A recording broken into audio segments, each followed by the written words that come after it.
이번 강의에서는 에러 처리에 대해서 한번 알아보도록 하겠습니다. 먼저 에러가 발생할 수 있는, 즉 예외가 발생할 수 있는 경우가 언제고 그렇게 정의되어 있는 함수가 어떻게 만들어졌나, 그걸 어떻게 사용하나를 한번 살펴보도록 하겠습니다.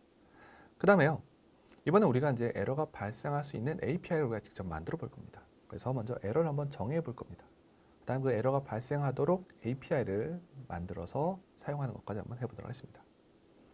그 다음에 에러가 발생하건 혹은 발생하지 않아도 정상적으로 수행하도록 클린업 해주는 코드를 작성할 수 있거든요. 그런 부분에서 한번 살펴보도록 하겠습니다.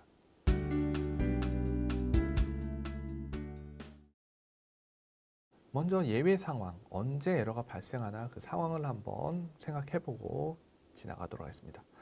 먼저 언제 에러가, 예외가 발생할까요? 파일을 처리하다 보면은 에러 날 일이 굉장히 많게 되겠죠. 예를 들어 파일로 저장하려고 합니다. 저장하려고 했을 때 없는 디렉토리에 접근하거나 혹은 디스크에 물리적인 에러가 나서 디스크를 사용할 수 없는 상태가 됐습니다. 혹은 권한이 없는 디렉토리에다가 파일을 쓰려고 했을 경우, 이런 경우라면 다 에러가 발생할 수 있는 상황이 됩니다. 이렇게 에러가 발생하더라도 우리들은 어떻게 해야 되냐? 앱이 종료되지 않고, 즉 크래시 되지 않고 사용할 수 있도록 만들어야 됩니다. 그러다 보니까 이제 에러를 날 수 있는 API에는 뭔가 표시를 해줍니다. 이게 바로 뭐냐면 throws라는 키워드가 됩니다. 예를 들어서 파일에 저장하는 API를 한번 살펴보도록 하겠습니다. write라는 이름의 함수입니다. 스트링에 있는 함수예요. 이 write 함수 마지막에 보면 뭐가 있냐? throws라는 키워드가 정의된 걸 볼 수가 있습니다. 이 throws라는 건 뭐냐면은 이 write라는 함수를 실행하다가 에러가 발생할 수 있다라고 알려주는 그런 키워드가 되겠습니다. 그럼 이렇게 throws가 있는 함수를 사용하려고 하는 코드를 짤 때 그냥 사용하게 되면 에러가 납니다. 한번 상황을 한번 보도록 하겠습니다. 파일 경로 하나 필요합니다. 처음에 파일 경로를 필요하기 때문에요. 그래서 문자에다가 write란 함수를 사용했습니다. 파라미터는 알아서 다 채웠고요. 그랬더니만 컴파일러가 에러를 냅니다. 왜냐? throws가 있는데 이거를 아무런 걱정 없이, 준비 없이 우리가 호출했기 때문에 컴파일러가 이렇게 에러를 냅니다. 자세히 보면은 약간 힌트가 있죠? try 없이 호출했다고 에러가 납니다. 그러면 throws가 정의되어 있는 함수를 호출할 때 어떻게 되느냐? 앞에 try를 붙여야 됩니다. 그래야지 컴파일 에러가 나지 않습니다. 그런데 문제는 뭐냐? 컴파일 에러만 나지 않는다 뿐이죠. 에러가 나면 그냥 크래시가 됩니다. 코드를 한번 살펴보도록 하겠습니다. 그래서 SL에다가 write 함수를 호출합니다. 그런데 앞에 이번엔 try를 붙입니다. 이런 형태로 이제 throws가 정의되어 있는 함수를 사용할 때는 앞에 try를 붙여서 호출합니다. throws가 정의되어 있는 함수를 호출할 때 try를 이용해서 호출하는 걸 알았고요. 그렇다 하더라도 발생한 에러를 다룰 수는 없습니다. 즉 뭐냐? 에러가 발생하더라도 어플리케이션이 크래시가 되는 것을 막을 수가 없어요. 그래서 이렇게 크래시 되는 걸 방지하기 위해서는 두 캐치 블록과 함께 사용합니다. 스위프트의 두 캐치는요, 다른 언어에 있는 try 캐치와 동일한 효과가 있습니다. 그래서 두 블록 안에다가 try를 이용해서 throws가 있는 함수를 호출하는 코드를 작성합니다. 이 두 블록 안에서 try와 함께 사용하던 에러가 발생할 수 있는 그 throws 함수를 호출하다 혹시 에러가 나게 되면 캐치 블록이 실행이 됩니다. 이런 형태로 이제 try 두 캐치를 이용해서 코드를 작성할 수 있습니다. 캐치 블록은 에러가 발생했을 때 동작을 하는데요. 그때 에러에 대한 정보를 필요로 합니다. 그럴 때는 캐치에다가 이런 식으로 에러에 대한 바인딩하기 위한 코드를 작성합니다. 그러면 이 에러, 상수 객체가 되겠죠. 이 상수를 이용해서 에러 객체를 이용해서 에러에 대한 정보를 얻어낼 수 있어요. 이런 형태로 이제 캐치에서는 에러에 대한 정보를 얻어서 에러에 대한 상세한 알림, 그에 대한 처리, 어떻게 처리할 것인가, 그에 대한 로직을 캐치를 이용해서 작성할 수가 있습니다. throws가 정의된 함수 중에는 return 타입이 있는 게 있고 return 타입이 없는 게 있습니다.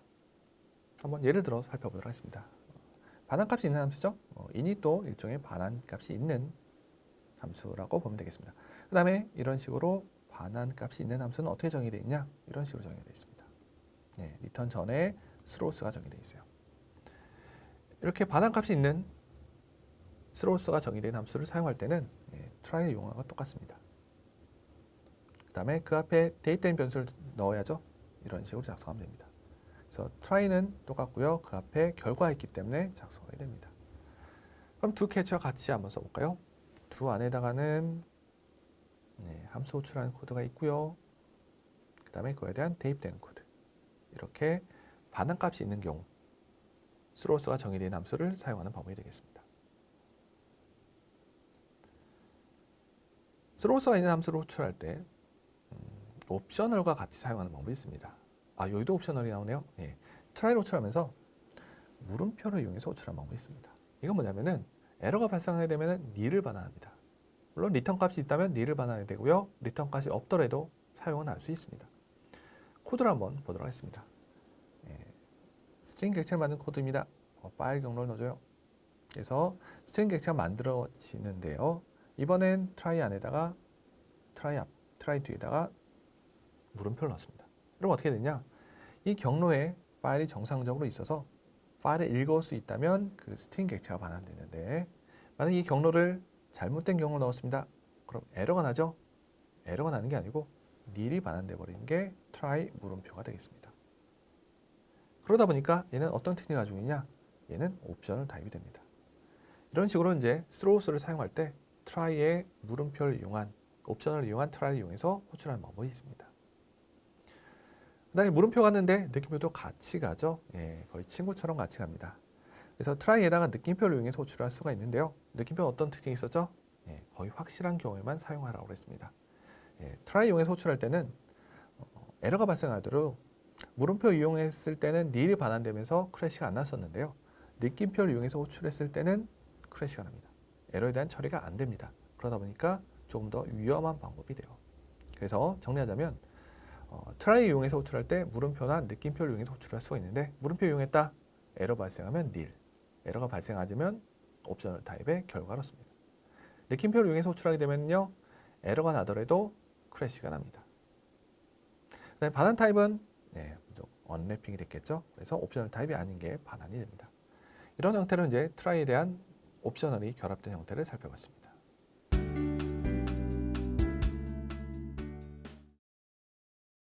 그럼 먼저 에러가 발생할 수도 있는 함수 사용하는 방법을 간단히 실습해 보도록 하겠습니다. 일단 문자를 하나 만들어 놨고요. 파일에 대한 경로를 간단히 만들었습니다. 이제 여러분들이 실습하실 때는 실제 파일에 대한 경로를 넣어서 사용해야 되고 이렇게 파일 저장하는 거는 플레이그라운드보다는 이제 실제 프로젝트 만들어서 하는 게 훨씬 동작이 잘 됩니다. str을 이용해서 스트링에 보면은 write라는 기능의 함수가 있습니다. 이 기능은 파운데이션을 가지고 만들어야 돼요. 그래서 import 파운데이션이 필요합니다. 그 다음에 이 write라는 함수 마지막에 가게 되면은 throws가 붙어 있죠. 예외가 발생할 수 있다, 에러가 발생할 수 있다는 함수를 우리가 알 수 있습니다. 파일에 대한 경로도 입력하고요. 그 다음에 true를 넣고 인코딩은 UTF-8로 하겠습니다. 그냥 호출하게 되면요. 컴파일러가 에러를 냅니다. 에러가 날 수 있는데 그냥 아무런 대비책 없이 사용하면 에러가 나요. 그래서 쓰기 위해서는 try를 앞에 붙입니다. 그럼 에러가 사라지죠. 그렇다 하더라도 이제 파일에 대한 경로가 잘못됐을 경우에는 에러가 여지없이 납니다. 즉 컴파일 에러만 통화하는 거다 뿐이지 에러가 나는 것에 대한 처리는 전혀 안 됩니다. 에러에 대한 처리는요. do catch 블록 안에다가 작성해야 돼요. 그래서 에러가 났다면 이 캐치 블록이 동작하게 됩니다. 근데 어떤 에러가 났나? 그 정보를 필요로 할 때도 있죠. 그때 이런 식으로 에러 바인딩을 위한 것을 넣어주면 됩니다. 이렇게 에러에 대한 정보를 콘솔에 출력하도록 작성해 볼 수 있습니다. 이런 형태로 이제 throws가 정의되어 있는 함수를 사용하기 위해서 try, 그 다음에 do catch 이용하는 코드를 작성해 봤습니다.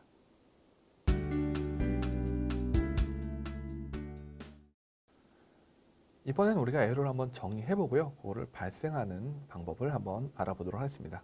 우리가 에러를 정의할 때는 에러라는 이름의 프로토콜을 가지고 만들 수 있습니다. 스위프트2에서는 에러 타입이라는 이름이었고요. 스위프트3에서는 에러라는 이름의 프로토콜을 사용합니다.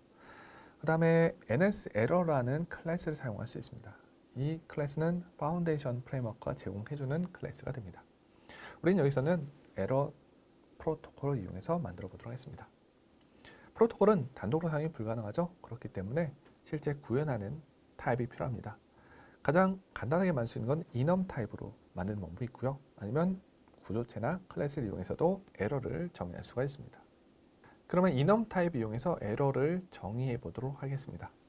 enum을 정의하고요. 이거에 대한 원소에 대한 타입을 에러로 만듭니다. 그 다음에 케이스에는 개별 에러, 우리 어플리케이션에서 발생할 수 있는 에러에 대한 종류를 전부 다 작성을 하면 됩니다. 에러를 발생시킬 때는요, throw를 이용합니다.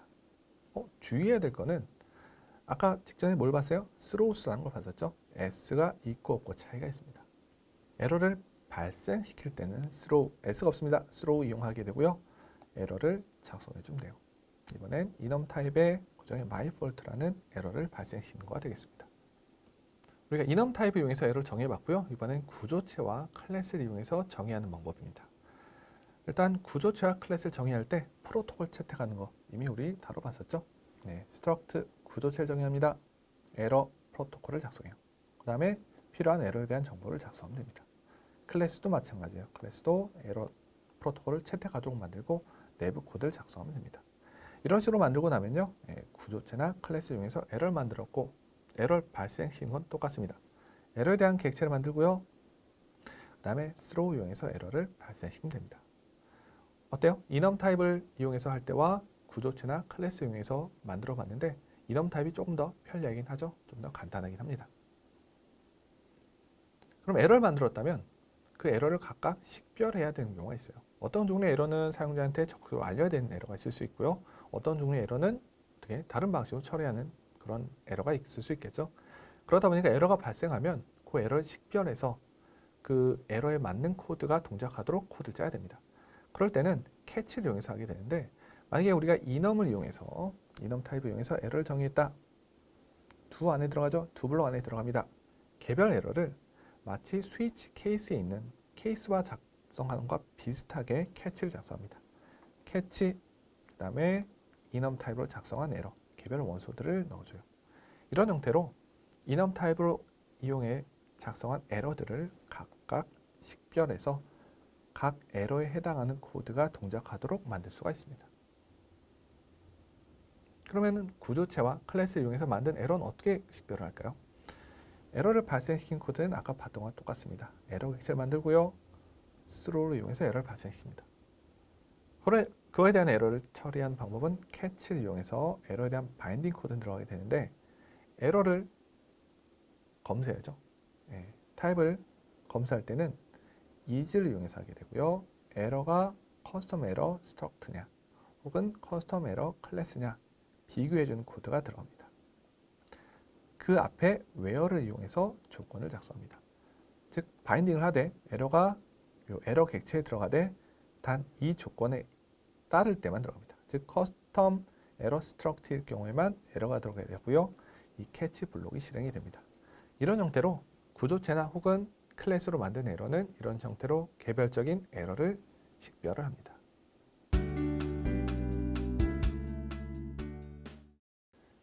그럼 이번에는 우리가 커스텀 에러를 만들어 봤으니까 그 에러가 발생할 수 있는 API를 한번 만들어 보도록 하겠습니다.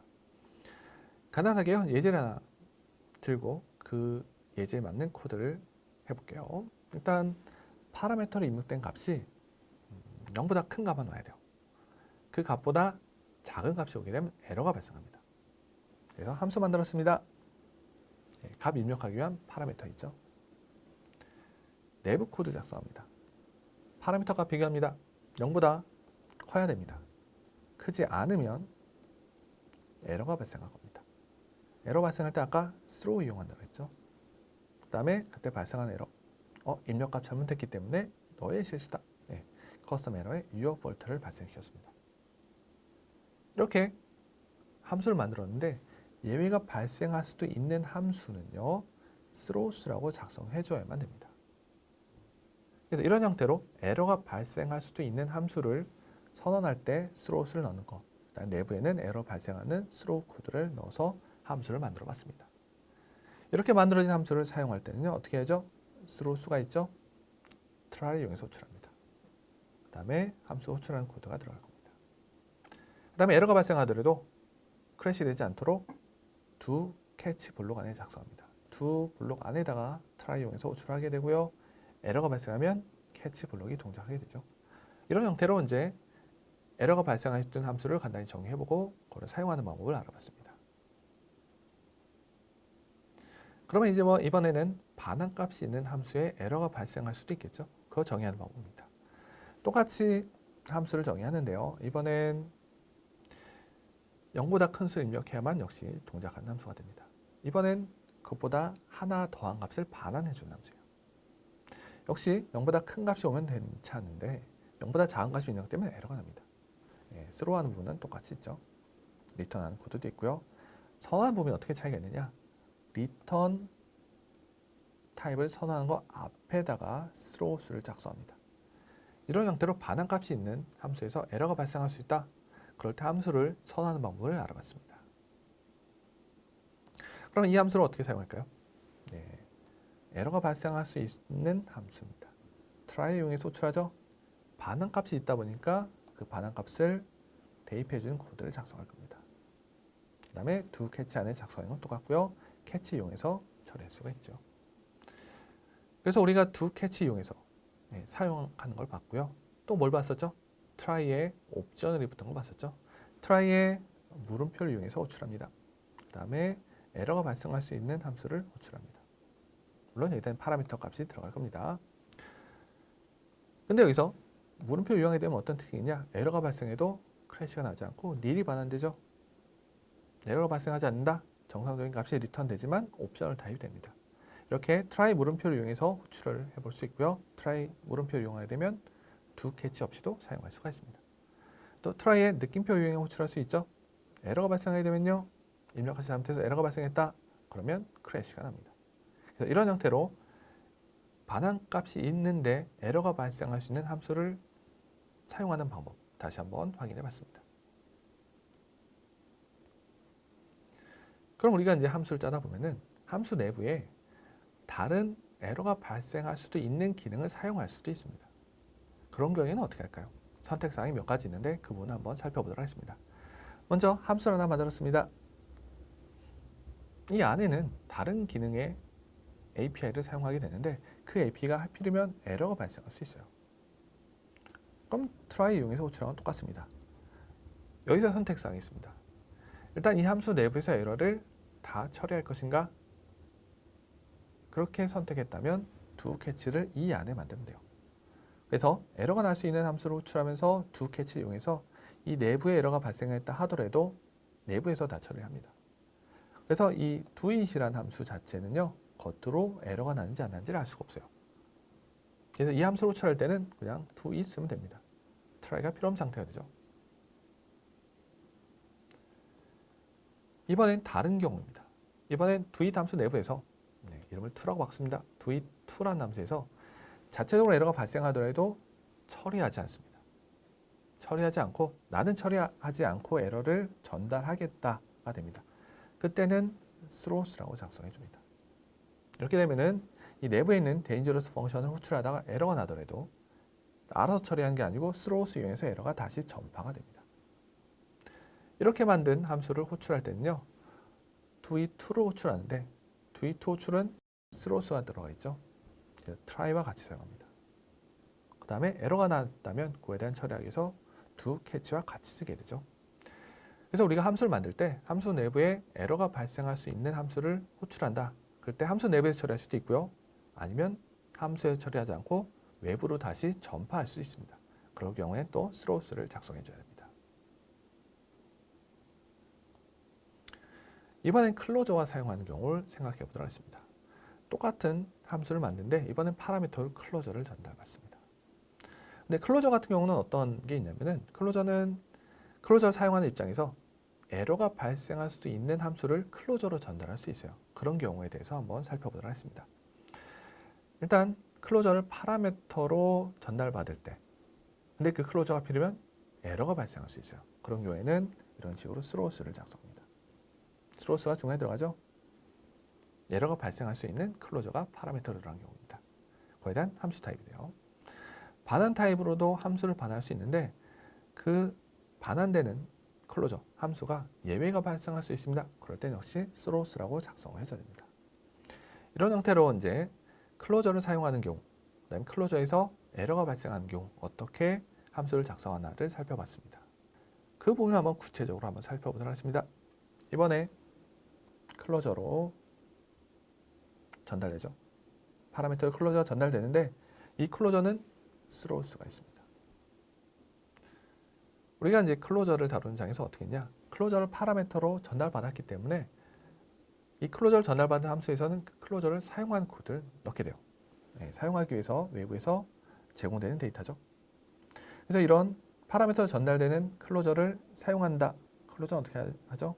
함수 타입에 맞춰서 호출하면 되죠. 호출하는데 뭐가 문제예요? 예외가 발생할 수 있죠. 트라이와 같이 사용됩니다. 그럼 여기서 에러가 발생할 수 있는 함수 클로저를 호출할 때 선택사항이 생긴다고 했습니다. 두 캐치를 이용해서 내부에서 에러를 처리할 수도 있고요. 그게 아니라면 전파할 수 있죠. 여기서 클로저에서만 발생한 에러를 전파할 때는 스로우스를 사용해도 되는데 리스로우스라는 걸 사용할 수 있습니다. 리스로우스는 뭐냐? 클로저에서만 발생한 에러를 전파할 때만 사용합니다. 다른 에러를 스로우한다? 그럴 땐 리스로우를 만들 수가 없습니다. 단 클로저에서만 발생한 에러를 전파할 때 사용합니다. 그래서 이 함수를 사용하는 코드는요. 어차피 리스로우가 있기 때문에 두 캐치 안에 있는 건 똑같고요. 트라이를 이용해서 호출합니다. 대신 이 do3 함수를 호출할 때 클로저를 파라미터로 넣었죠. 이 클로저에서는 에러를 발생할 수 있는 코드가 들어가게 됩니다. 자, 이런 형태로 이제 예외가 발생할 수도 있는 클로저를 파라미터로 하는 경우 내부에서 처리할 거냐, 외부로 전파할 거냐. 클로저에서만 발생하는 에러만을 전파할 때는 리스로우로 정의한다. 이 부분을 살펴봤습니다.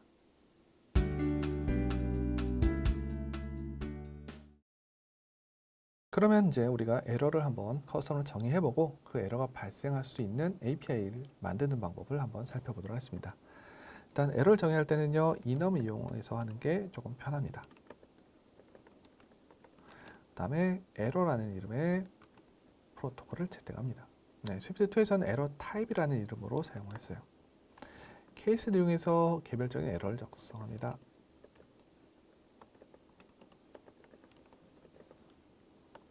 이런 식으로 에러를 정했습니다. 에러를 발생하는 코드는요. throw를 이용해서 만듭니다. 이렇게 에러를 잡기 위해서는 do catch 블록 안에 작성하죠. 캐치 안에는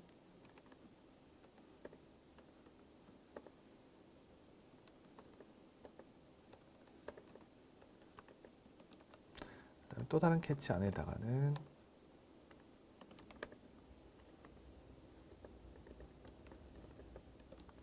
이런 식으로 개별 에러에 대한 것을 잡아낼 수가 있어요.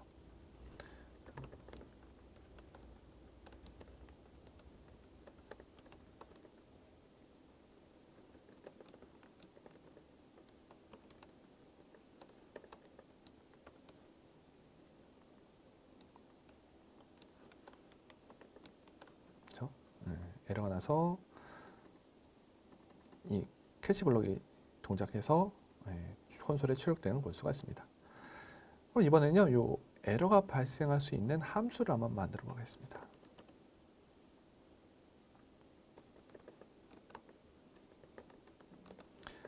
숫자를 넣는데요. 만약에 숫자가 양수로만 넣어야 됩니다. 그렇지 않을 경우에는 에러를 발생시킬 거예요. 에러 어떻게 발생시키죠? 스로우에서 발생시키죠.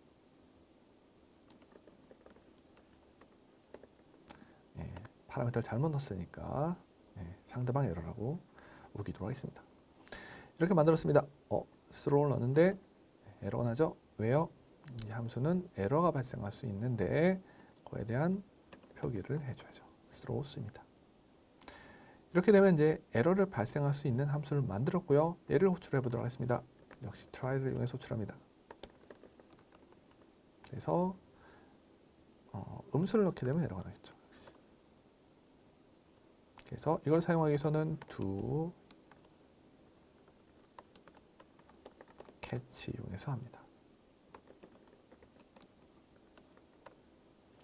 그 다음에 try 사용 방법 중에서는 물음표를 이용해 사용 방법이 있다고 했죠. 그래서 사용할 수도 있고요. try 느낌표를 이용해서 사용할 수도 있습니다. 네, 느낌표를 이용하게 되면은 앱이 크래시가 나죠. 네, 플레이그라운드에서도 이렇게 크래시 나서 에러가 나는 것을 볼 수가 있습니다. 이렇게 해서 우리는 에러를 정의해봤고 그 에러를 발생시켜봤고요. 에러가 발생할 수 있는 함수를 만들고 사용하는 것을 해봤습니다.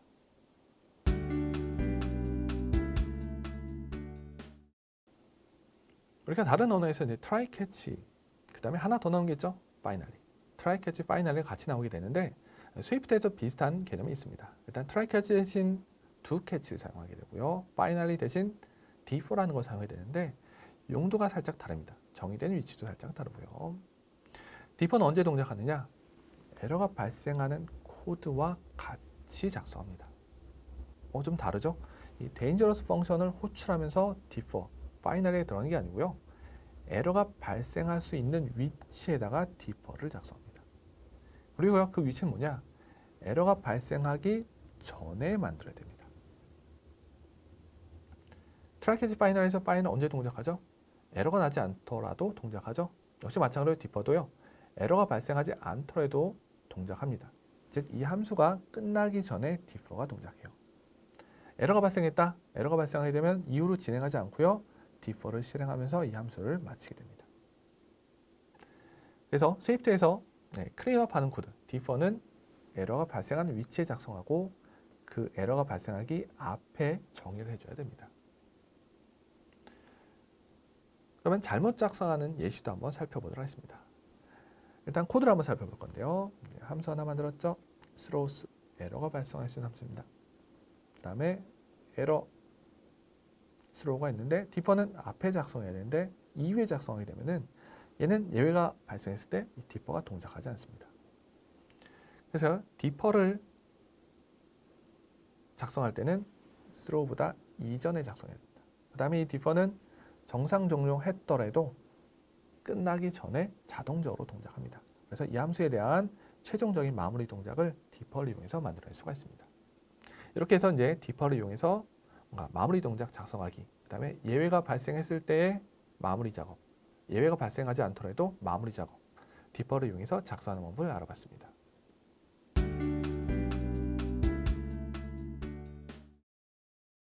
지금까지 에러 처리에 대해서 우리는 살펴봤습니다. 첫 번째로 살펴본 것은 에러가 발생할 수 있는 상황과 그때 그 상황에 정의되어 있는 API를 봤었죠. throws가 정의되어 있습니다.